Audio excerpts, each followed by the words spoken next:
Okay, so that was very interesting, Keyvan. Coming to this point, we would like to know uh, what are your suggestions, or how do you advise us on practical ways to manifest ideal relationships, or rather, now that you say that we are manifesting what is going on inside, right? And until we learn the lesson, we don't go forward, we are stuck.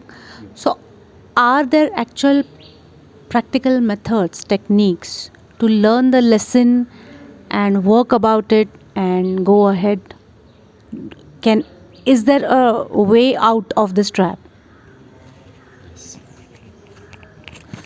Um, as um,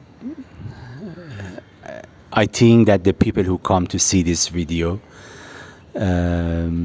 is good here to say that this topic, this talk, is for those who believe that they are the creator of their life. There is a two way to look at the life. First is thinking that everything happens to you through others, through the life, through the economy, governments, to you. This is one way.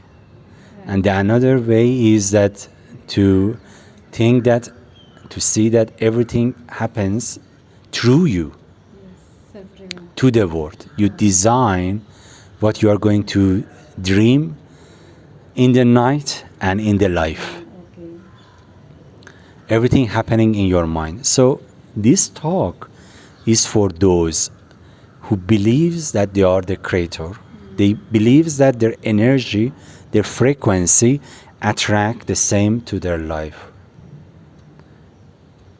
This talk is for those who wants to do inner work. This talk is for those who stop complaining others, blaming others, and be waiting for others to change. Right? So, to answer your question, this is the point that how go ahead in the relationship or to anything. First is be aware that you are in a school. Be aware that you are the creator of what you are experiencing.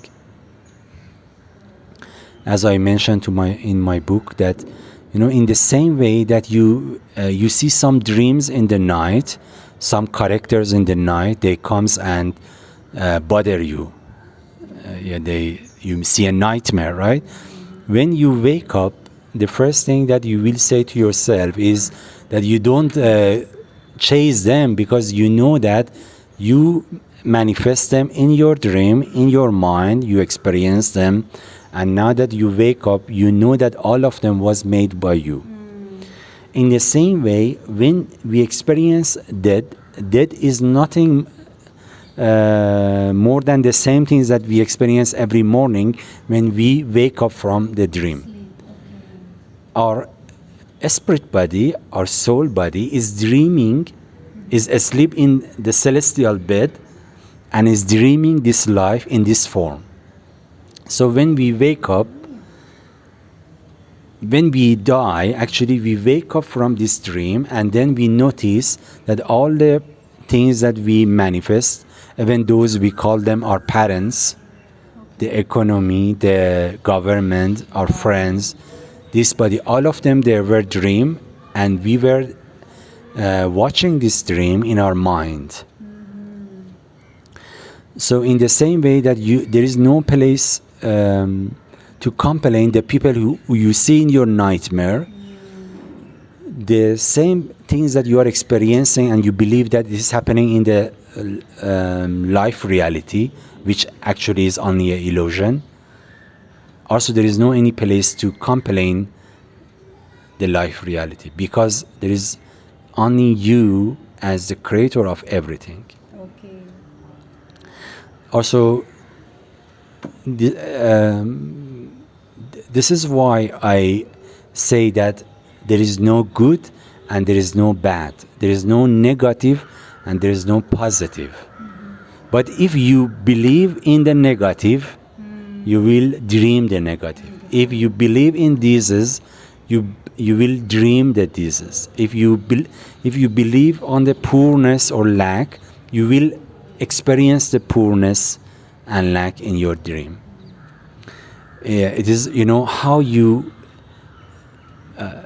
prepare the vibration of your mind. In the same way you see the dream of life, like if you see a very scary movie before going to bed, you prepare your vibration, and probably in that night you will see a nightmare, because you just, according to the vibration or a state of awareness, you shape the dream of your night, and in the same way you shape the dream of earth, the earth dreams.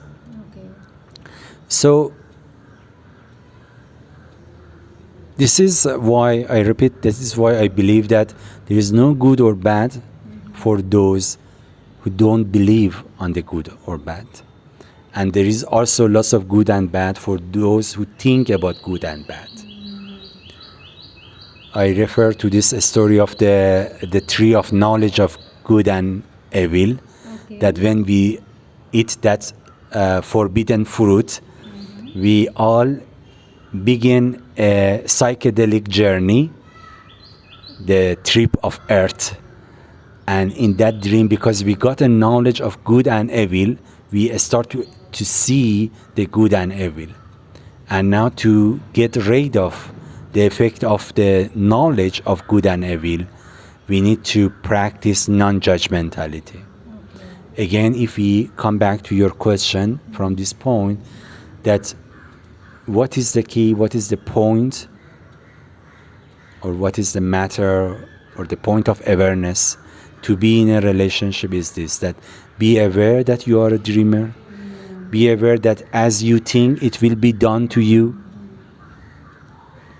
be aware that there is some things that you need to learn and overcome it, become a master. You are here to do the healing for your invisible side, for your invisible reality. And also practice non-judgmentality, because just in the moment that you start to judge some things, you forget that the life is happening through you. Just in the moment that you start to complain, you are saying to the universe that I believe the external reality has power on me, over me, can influence me, that others are designing my life. Just in the moment that you complain, you forget your power. You forget your effect. So stay quiet, no complain, contemplate on what is happening. Bring love, compassion, forgiveness, childlikeness in everything that can happen, instead to be reactive, is a way to purify our invisible bodies, to bring more love and connection between Shiva and Shakti. So every moment being aware that whatever is happening is with whatever happening with us is being created by me. Okay, the other is not responsible. Yes. I am responsible for all that is happening, that has happened in the past, and that will happen in the future. That the control lies with me, right? Yes. Okay. Can I say something? Yes, please. I just want also, as you use this word of control, manifesting a great life is not a matter of control. We are not here to force some things to happen. Our awareness by itself, the inner harmony, inner peace by itself, is the creator of what we experience in the external reality. We are not here to say that now I want to reach to that state to be able to manifest everything or lead everything. We won't just reach to the state of consciousness, self-awareness, inner peace, love, harmony, only this is enough to call all the things that is good because of life comes to you. I believe to the goodness of life, the fundamental goodness of life. You don't need to even try to create a goodness.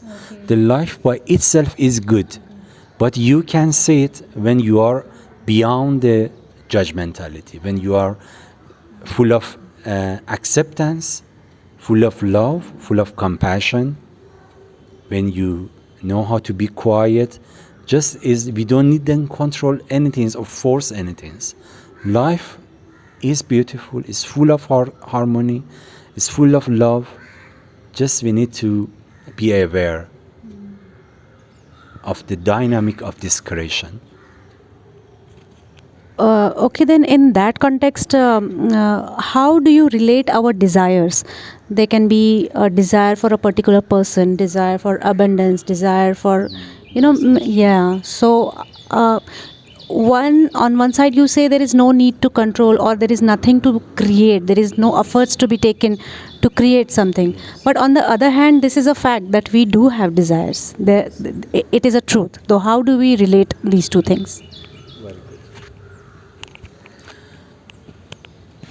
You know what? The desire that you have is what your universal self and the life wants to experience through you. We all have different design, and we came here with a specific mission to add some things to the life. We are the shaper of the life. We are the life. We are playing in the life, and we are the director of the life. So there is an inner call. There is a desire. The life by itself is desireful, wants to explore and to expand itself. Right? So when there is a desire, a call in you that wants to lead you towards some things. And also, as mentioned in some of the religion books, that who send you to fulfill the mission, the same person also will fulfill the mission. There is a state of awareness that you are conscious that you are going to explore this in the life, and because you are aware that this life is a dream, is your manifestation, is your own journey, when you stay calm, positive, open, then you see that it looks like this, that you take only one step to reach to your desire, and the other 99 step will be taken by the life. This is where we reach to the point of non-action on action. Okay. How to reach some things without effort, without force. Let the things that you want come to you when you are aware that life is a gift. You are a creator of this life. You are the life. This is your right to explore the life in this form. There is nothing wrong to have desire to experience, to explore life. When you allow the life unfold itself to you, there are the moments that we say, yes, I love my desire. I look at my desire, but in the same time, I trust to the life. Okay. I rest in the presence of the universal consciousness that is designing this life, and in this resting, we see that everything effortlessly comes to us. That's awesome. I mean, that's really great to hear that there's nothing wrong in having a desire. Just being aware that, okay, this is the desire, and believing, when at rest, yes. When at rest, Yes. this desire, just being aware of this desire and just being at rest, everything falls in place. Yes. Maybe better. Yes. You know, when you know yourself as a part of life, when you know that this is a manifestation of your universal body in this form, then when you are fully aware of this, even if you take effort, if you take some step to reach your desire, it doesn't looks like an effort. It just looks like a journey. Just looks like an experience. Because you know that you are here for this. When you know that to reach to this peak, also this road is a part of the journey, that what you are going to have or experience. It doesn't mean that we must stay passive and say that the life will bring it to us. There is a state of awareness that any effort becoming some things will become also fun, will become a part of enjoying of this path to the peak. So this is a way that we take one step. Of course we take one step, and the same way we are aware that another 99 step is taken by the life, by our invisible reality. That sounds great. Okay, so Keyvan, we will take a few questions from the audience now. One of our viewer wants to ask. I'll read out her question to you. I judge myself a lot. I feel I'm not good enough. I keep contemplating on how to please my partner and how he will be more attracted towards me. So this lady seems to judge herself a lot and feels not good enough within herself. So please. Okay. You know that we all have an amount of self-judge. We judge ourselves, and in the same way we lower our vibration when we do the self-judge. And also, as we talked before, when we learn to be non-judgmental, when we have unconditional acceptance towards others, we will do the same towards ourselves also. We allow ourselves to be childlike, to be who we are, and only in this case, automatically we radiate a higher vibration. Our invisible bodies, our emotional bodies, mental bodies, our erotic body and spirit body, all of them will be more relaxed, more organic, and they will radiate a greater quality, vibration from themselves. And that is the moments that we attract people. We create nice moment with the people. We create a really quality in our connection. So to be good is not something that we go to make it, like if you think that you are going on the platform and when you try to dance good, then automatically you lose that natural movements, the organic movements of your body, and the performance cannot go very well. But when you go with lots of self-love, we understand that everybody has a unique design. Nobody is supposed to be same.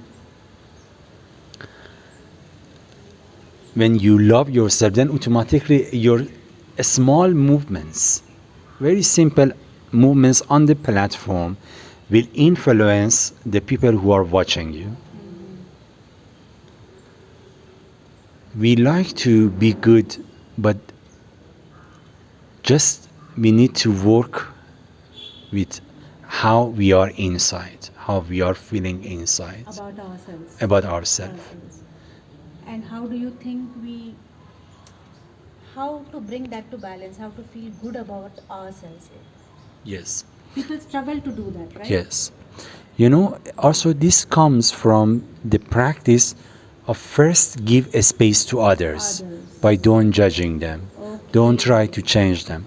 When you do this more towards others, also you will have more acceptance towards yourself. When you allow to yourself, be childlike, be open. When you know that you are a unique design, a masterpiece of creation. You are in a school, and however that you are here to do the contribute some things as much as you can. You are here just to experience becoming, just taking a small step towards your greater version. So all of them allow us to be much more friend with ourselves. Then we can experience more friendship and joy in our contact with others. So I would like to mention to move from this topic to what the people experience during the intercourse.